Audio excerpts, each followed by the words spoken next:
ಬಂಗಾಳ ಕೊಲ್ಲಿಯಲ್ಲಿ ವಾಯುಭಾರ ಕುಸಿತವಾಗಿರತಕ್ಕಂತ ಹಿನ್ನೆಲೆ ರಾಜ್ಯ ರಾಜಧಾನಿಗೆ ಭಾರೀ ಮಳೆಯಾಗ್ತಾ ಇದ್ದು ಇನ್ನು 5 ದಿನಗಳ ಕಾಲ ಭಾರೀ ಮಳೆಯ ಅಲರ್ಟ್ ಅನ್ನು ನೀಡಲಾಗಿದೆ.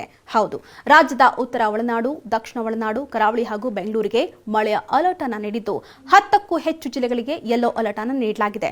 ಅದರಲ್ಲಿ ಉತ್ತರ ಒಳನಾಡಿನ ಜಿಲ್ಲೆಗಳಾದಂತಹ ಬಾಗಲಕೋಟೆ, ಕೊಪ್ಪಳ, ರಾಯಚೂರು, ವಿಜಯಪುರ, ಕಲಬುರಗಿ, ಬೀದರ್ಗಳಿಗೆ ಭಾರೀ ಮಳೆಯ ಅಲರ್ಟ್ ಅನ್ನು ನೀಡಲಾಗಿದೆ. ಇನ್ನು ಕರಾವಳಿಯ ಉಡುಪಿ, ದಕ್ಷಿಣ ಕನ್ನಡ, ಉತ್ತರ ಕನ್ನಡ ಜಿಲ್ಲೆಗಳಿಗೆ ಯೆಲ್ಲೋ ಅಲರ್ಟ್ ಅನ್ನು ನೀಡಲಾಗಿದೆ. ಇನ್ನು ದಕ್ಷಿಣ ಒಳನಾಡಿನ ಜಿಲ್ಲೆಗಳಾದಂತಹ ಮೈಸೂರು, ಕೊಡಗು, ಶಿವಮೊಗ್ಗ, ಮಂಡ್ಯ, ರಾಮನಗರ ಮುಂತಾದಂತಹ ಜಿಲ್ಲೆಗಳಿಗೆ ಸಾಧಾರಣ ಮಳೆಯಾಗುವಂತಹ ಚಾನ್ಸಸ್ ಇದೆಯಂತೆ.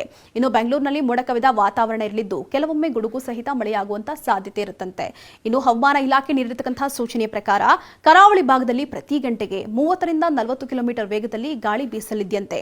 ಇನ್ನು ಕಳೆದ ವಾರ ರಭಸವಾಗಿ ಸುರಿದು 4-5 ದಿನ ಬಿಡುವು ಕೊಟ್ಟಿದ್ದಂತಹ ಮಳೆರಾಯ ಗಣೇಶ ಚತುರ್ಥಿಗೆ ಬಿಡುವು ಕೊಡಬಹುದು ಅಂತ ಅನ್ಕೊಂಡಿದ್ರು. ಆದ್ರೆ ಗೌರಿ ಹಬ್ಬದ ದಿನವೇ ಮಳೆ ಜೋರಾಗಿದೆ.